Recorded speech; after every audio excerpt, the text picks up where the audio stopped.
If you love serenity, if you love beauty, if you love nature's best, then you'll love Blue Lagoon. Yes, one of the country's most beautiful spots is back in business. Well, partly. I'm taking you there, to Blue Lagoon. But in this, the 86th episode of the Frankly Speaking Jamaica podcast, there's also SSL, Beryllium, and what's happening to that court order and the security guards. And those school rankings, do they mean anything? Please subscribe to this channel. It's easy, and as we all know, it's free. Just press that subscribe button. First, Blue Lagoon. We all can agree that Portland is just naturally beautiful. Take it from any angle and from any vista. It's stunning. But Blue Lagoon is a particular wonder again. Like so much else in Jamaica, that's not under private lock and key. It fell into disorder and free for all. And one of our treasures was, like so much else, turning to mush and a kind of chaka-chaka, overtaking all our towns and most of our public places before our very eyes.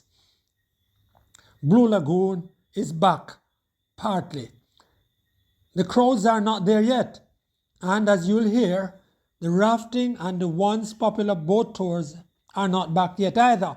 Here, Anthony. Yes, Yeah. I would like to see some boats and some rafting. Right. And that used to be what? That Make the used- place nice. Definitely. That's the most things that the people attract to, the boat and the raft. Best All right. I'm Yeah, going to because, turn to another young man who is, he's a monument. Tell me what your present man. work is, sir. They call me El Paso, Captain El Paso. I'm a monument guard here at the Blue Lagoon. Right. So Yeah. what would you like to see now, sir? Well, the best selling thing is rafting at the Blue Lagoon. You Right. can't come to the Blue Lagoon and not raft. When people hear about the Blue Lagoon, rafting to the Monkey Island, rafting in the Blue Lagoon, going into the mineral, the boat takes you along, tell you about the place. No, everybody is coming to swim. They're not hearing the history. They're not knowing anything. They just come to swim. So many people hear about swimming and don't come anymore.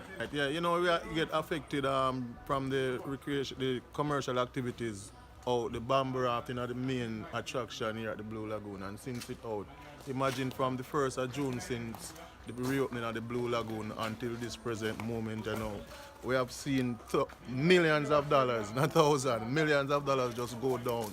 And in a crisis like this now in the country where jobs is so hard and that sort of economic problem here, we think government need to do something about this money that is going by daily, and we can Why they achieve say they're it. not having the rafting? The rafting, and they're going through a process. They want Stages. to, yes, stages. They want to get it legal, and so now get it the source from the Heritage Trust that they have now submit their application form to NEPA. The National Heritage Trust, which is in charge of it all, needs to push into gear and get some lounge chairs at least on site and decide on the entertainment it will provide. Right now, Blue Lagoon is free of harassment. Perfect. You want to just go sit and spend time with those who mean something to you? Just sit and reflect. Go now. Immerse yourself in solitude and beauty for a while. Go to Blue Lagoon. I must tell you though, that going there from the Port Antonio end, the road is hellish, but the trip will be worth it. From St. Thomas end, don't even think about using those roads. And that's for another time, those roads. But Blue Lagoon is ours. We know some who wanted it to go private. No, I'm not going into the sociology and politics of Blue Lagoon today. Blue Lagoon is free to the public. The bathrooms are well kept. There is great detailed attention to the place that has been restored. The limited staff is courteous. Blue Lagoon is magical. And now, here is Desmond Richards. Well, I think it is full time for the government to update us on investigations at SSL. SSL, you will recall, is where over 3 billion was fleeced from investors, including the retired Olympian Usain Bolt. They would like to know what is happening now. We know that delicate information must be recovered, but we would like to know where the investigation is now. We know that one person has been charged, but the public has a right to know. We want to be updated. Now, you will observe that those high risk robberies of the Beryllium security firm has continued. Over the last week, there was another hold-up in Mandeville. Yes, I don't know how much money has been stolen. But one thing came out, and that ex-officers employed to the security firm are involved in this robbery. You will recall that during one of the first cases, one officer was taken into custody, and we understand that in the last incident, another officer is involved. But another thing is that what is happening to those security officers? You will recall that the court last year ruled that they are not contract workers and they are entitled to all the benefits of regular workers.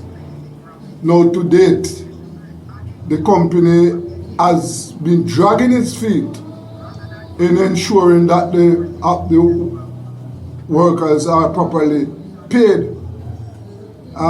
They are going back to court. Last week, they have decided they have acquired the services of an attorney, and they are going back to court. Some of the workers have signed what one union described as an illegal contract, a contract that would deny them all the benefits that the court ruled that they should receive. Now, why the security company is holding out? And the other thing is why is this silence? The silence from the Ministry of Labour. Government employee is one of the largest employer of security officers in the country. Now, shouldn't the government ensure that the company pay the security officers, that the company abide by the rules of the court? Why is the government so silent? That's Desmond Richards. And now, Winnie Anderson Brown. There was a time when I would just do what I was told without thinking about it. This is how something is done, and I just go ahead and do it. I'm on the job. We have the tendency just to follow the patterns that we see when we go to work and just not to disturb the status quo. We just continue whatever we saw there. Have you ever done anything where you just felt uncomfortable while doing it? That is how I felt about the ranking of students according to academic performance. I did it while I had to. However, the more I think about it, is the more I realize that it is really not a good thing to rank students according to academic performance. It serves no useful purpose. If we listen to Desiderata, we are encouraged not to compare ourselves with others because there'll always be people who are better than we are and also people worse than we are. And if we put that in the school context, why do we do that to our children? Why do we compare them? Why is it we do not encourage them to look at their strengths and their weaknesses and see how they can improve?